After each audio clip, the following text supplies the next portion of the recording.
Assalamualaikum warahmatullahi wabarakatuh. Alhamdulillahirabbil alamin. Wassalatu wassalamu ala sayyidina Muhammadin sallallahu alaihi wasallam wa ala alihi wa ashabihi ajma'in, amma ba'd. Qala Allah Ta'ala fi kitabihil karim. A'udzu billahi minasyaitonir rajim. Bismillahirrahmanirrahim. Wa ma ja'ala 'alaikum fid din min haraj. Al-ayah. Shadaqallahul azim. Alhamdulillah, puji syukur kehadirat Allah Subhanahu wa taala. Saya haturkan biqaulina alhamdulillahi rabbil alamin. Di mana pada kesempatan kali ini saya akan menjelaskan tentang bab sholatnya seorang perempuan yang lama hadasnya, ya. Dan ini kadang menjadi sebuah problematika, ya.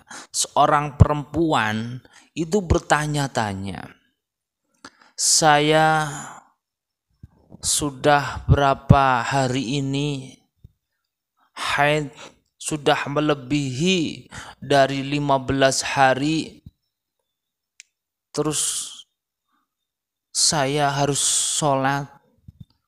Terus sholatnya bagaimana, ya kan? Karena ini masuk dalam kategori darah istihadah, darah penyakit. Saya telah mendengar kalau darah istihadah itu harus sholat, gitu ya. Lah terus bagaimana cara sholat orang perempuan yang sedang mengalami hadas? Di sini akan saya kaji, ya, dengan merujuk kepada kitab Risalatul Mahid, ya. Bismillahirrahmanirrahim, ya. Wa ma ja'ala 'alaikum fid dini min haraj. Ini adalah dasar Al-Qur'an yang menjadi dasar bahwa Tuhanmu sekali-kali tidak akan menjadikan untuk kamu dalam agama ini suatu kesempitan, suatu kesusahan. Bahwa Islam itu mudah, ya. Jadi jangan sampai ada yang beranggapan sulit karena mungkin belum paham, ya kan? Loh, keberwisarannya sholat ki ya, loh aku udah melebihi dari 15 hari, ya. Udah melebihi 15 hari. Ini kalau seorang perempuan kalau sudah melebihi 15 hari itu harus mandi, ya, harus mandi, kayak gitu.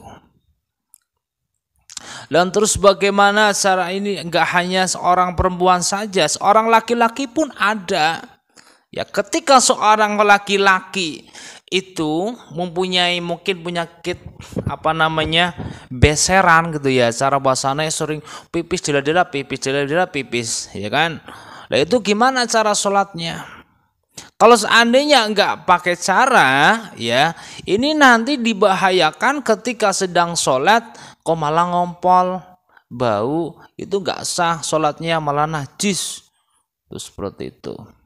Jadi nanti akan saya bahas bagaimana cara sholat orang yang sedang mengalami hadas. Terus seperti itu, ya. Jadi tidak hanya seorang perempuan saja, laki-laki juga, tapi hanya pembahasannya bukan darah haid atau nifas, gitu ya.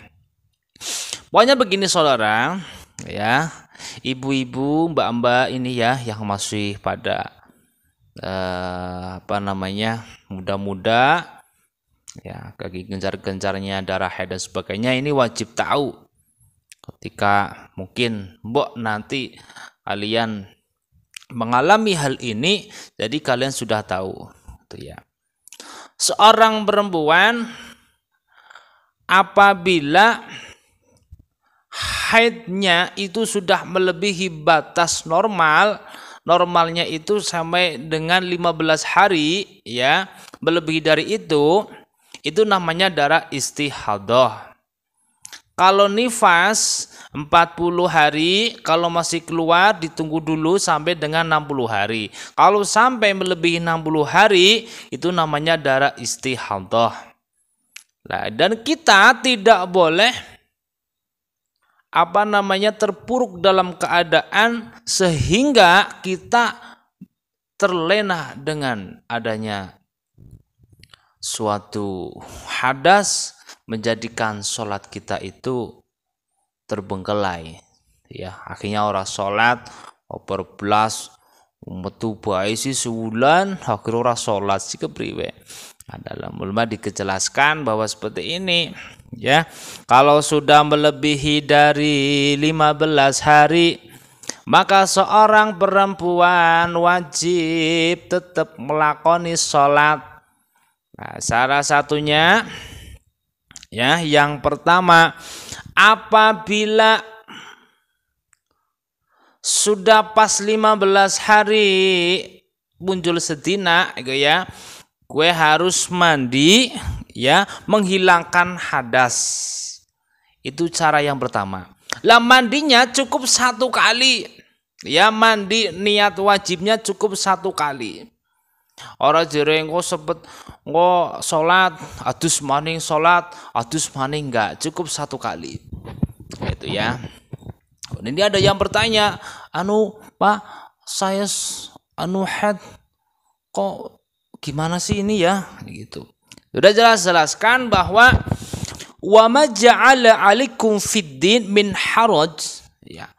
Dalam ayat ini ya, ulama menyimpulkan dalam usul fikih bahwa al-musyaqqatu tajlibu 'ala taisir ya, bahwa sebuah kesulitan itu akan mendatangkan sebuah kemudahan. Ya kan, sulit kan ya. Nah, ini jawabannya seperti ini. Ya, mandinya cukup 1 kali.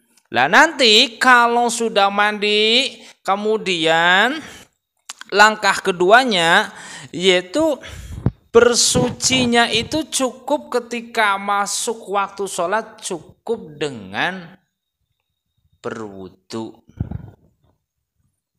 ya. Angger arep nglakoni sholat cukup wudu ya.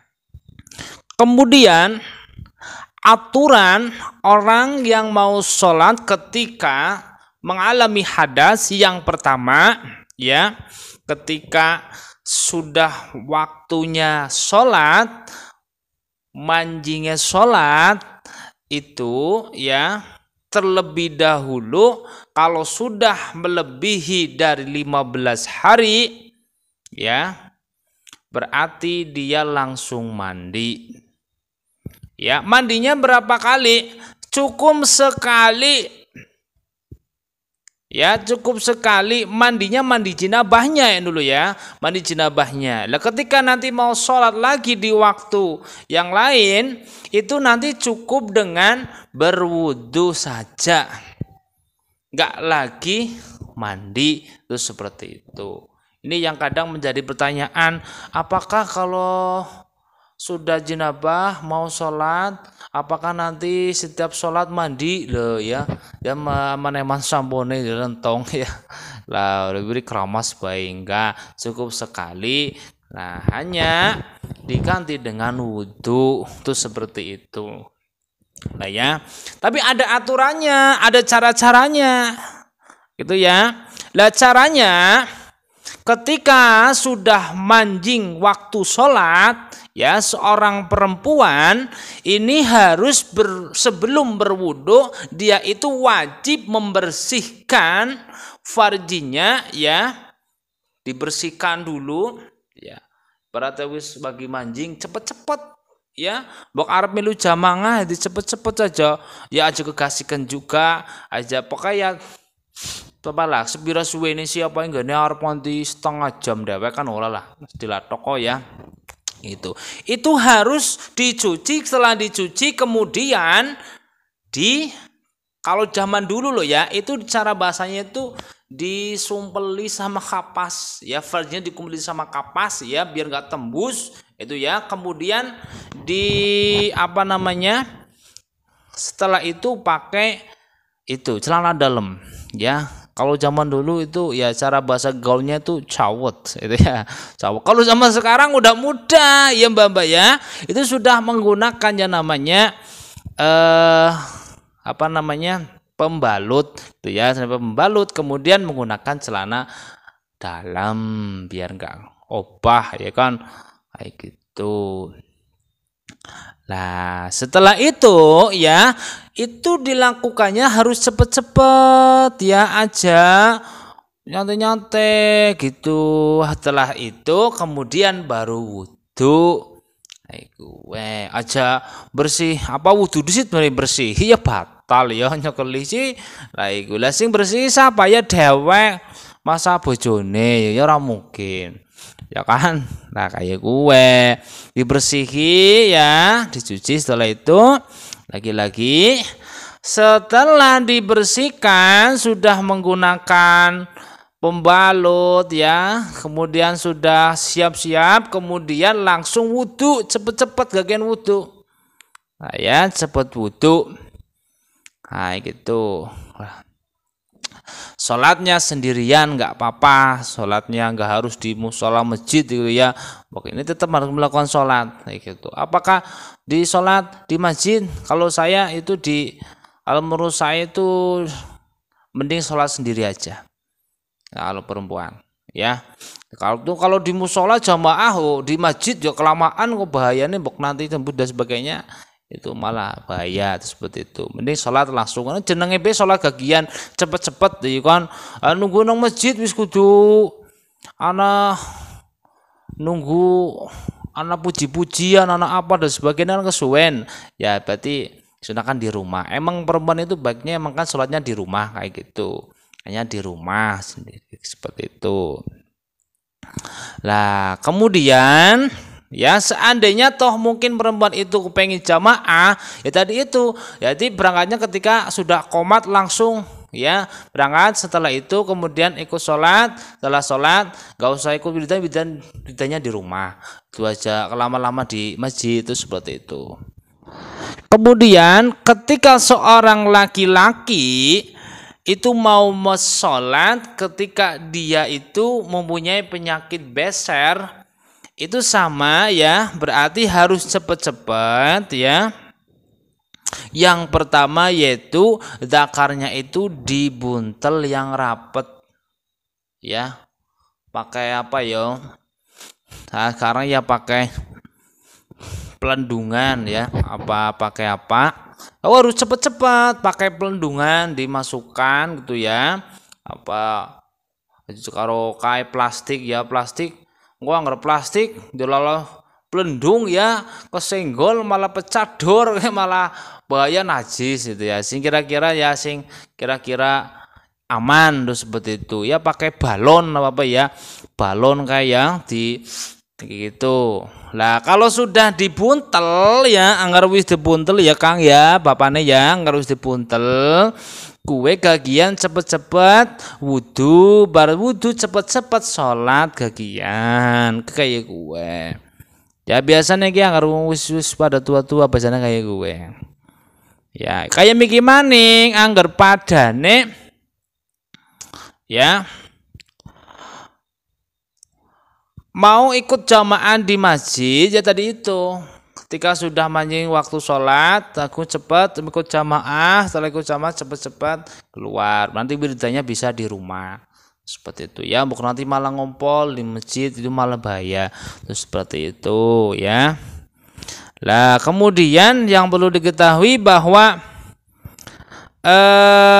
bersucinya ini itu hanya bisa digunakan untuk sholat satu fardu saja. Nanti kalau masuk sholat lagi ya bersuci lagi sama seperti itu lagi. Ya tidak wajib mandi lagi, tapi cukup berwudu, membersihkan dulu ya, tadi membersihkan farjinya. Kemudian kalau yang laki-laki yang beseran seperti itu dibersihkan dulu, tenggetin-tenggetin disit, baru gue dibuntel kayak begini ya. Lah habis itu kemudian cepet sholat, wudu dulu kemudian sholat. Itu seperti itu ya. Yang perlu diketahui bahwa wudunya orang yang sedang berhadas ini itu hanya bisa digunakan ya dalam satu sholat fardu saja.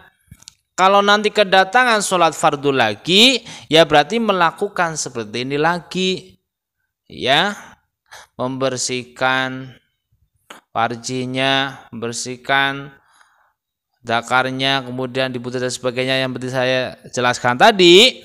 Kemudian agak-agak sholat dan wudu dulu, habis itu kemudian sholat. Itu seperti itu, ya, itu hanya satu kali sholat. Itu seperti itu. Lah kalau untuk ibadah sunnah, kalau sunnah sih ya bebas. Kalau sunnah bebas, pokoknya sepuasnya monggo. Seperti itu. Oke, untuk pembahasan pada kali ini cukup sekian. Semoga ada manfaatnya. Apabila dalam pencapaian kurang tepat dan sebagainya, mohon maaf yang sebesar-besarnya. Bahwa sebelum saya tutup, ya, bahwa Islam itu mudah ketika masyaqqatu tajlibu ala taisir, ya, bahwa sebuah kesulitan itu akan mendatangkan sebuah kemudahan. Inilah ya yang menjadi jawaban bagi setiap orang perempuan. Sholatnya tetap harus melakukan dengan cara aturan-aturan yang sudah diterapkan dalam syariat Islam. Itu seperti itu ya. Semoga mendapatkan keberkahan dari Allah Subhanahu wa taala. Dari saya cukup sekian. Kita tutup dengan doa kafaratul majlis bersama-sama. Bismillahirrahmanirrahim. Subhanakallahumma wa bihamdika asyhadu alla ilaha illa anta astaghfiruka wa atubu ilaik. Sekian, billahi taufiq wal hidayah wal afu minkum. Wassalamu alaikum warahmatullahi wabarakatuh.